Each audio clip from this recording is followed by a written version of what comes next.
Hi there, this is Crystal and welcome to my YouTube channel. Today I'm going to show you how to make a few one-layer cards using some heat embossing, and the stamp set I'll be using came from Creative Stamping magazine. It was the December issue, number 88, and here's what the stamp set looks like. Lots of beautiful Christmas images.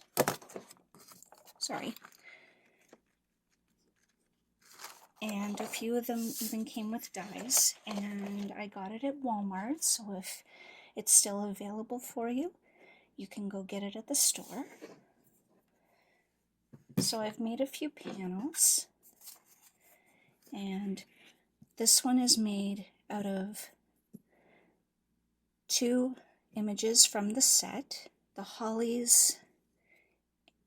berries and like a pine cone image, and I used my anti-static bag, rubbed it all over my paper so that fingerprints and dust wouldn't get in the way, and I used VersaMark ink to stamp my images, and then I used Recollections silver embossing powder from Michael's. That's where I get most of my supplies. But I'm going to show you how I did it all with the sentiment that I'm going to use on today's panel for the card. So I've got a scrap piece of blue paper. It's about 1.5 inches by 4. And I've centered my greeting on the paper. And I'm using the Hampton stamping press. Off camera, sorry, I'm just inking up my sentiment with the VersaMark ink. Gently press that because you don't want it to bleed out and make weird looking marks. So we'll just have a look at that. And I've also prepped this piece of paper with my anti-static bag.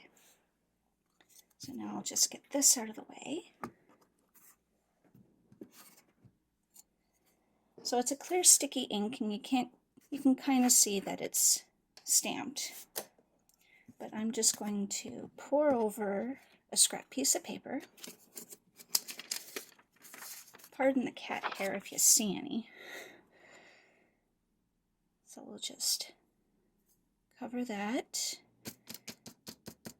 Tap off all the excess. I'll just set that aside, but I will put it in the jar once I'm finished. Now I'm going to use a heat tool. This one is also just Recollections, nothing fancy, but it does the job.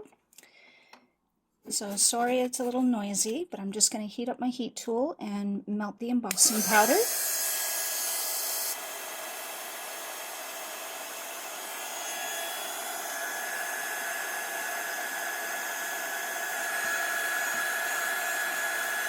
You'll see it change, if you can hear me, so that it looks all shiny.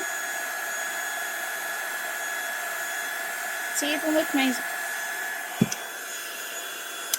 I'm such a messy crafter, because even with my anti-static powder tool,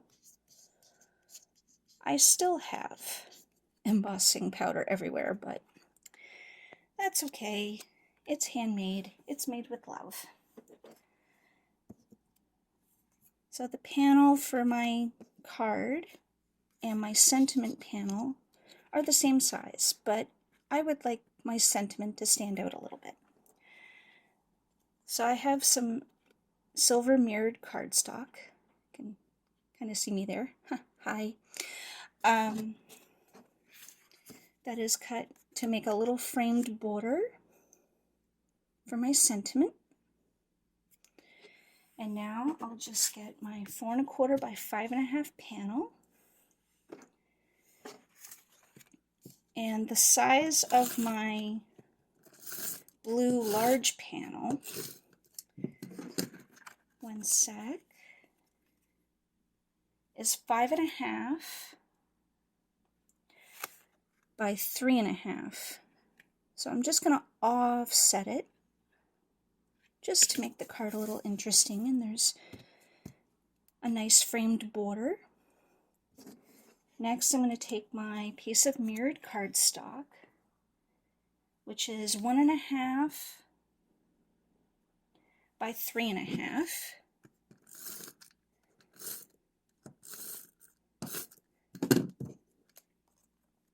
And I'm going to put that across the middle of my blue panel. Next, I'll take my sentiment panel, which is cut just a little short of the silver panel so that there's a nice border. And there you have it. I've also made one card in gold using some of the poinsettia images and hollies. This is a great one-layer card, and it's really simple to put it in the mail. There's no extra postage needed. So thank you for joining me today, and I hope you all have a great holiday.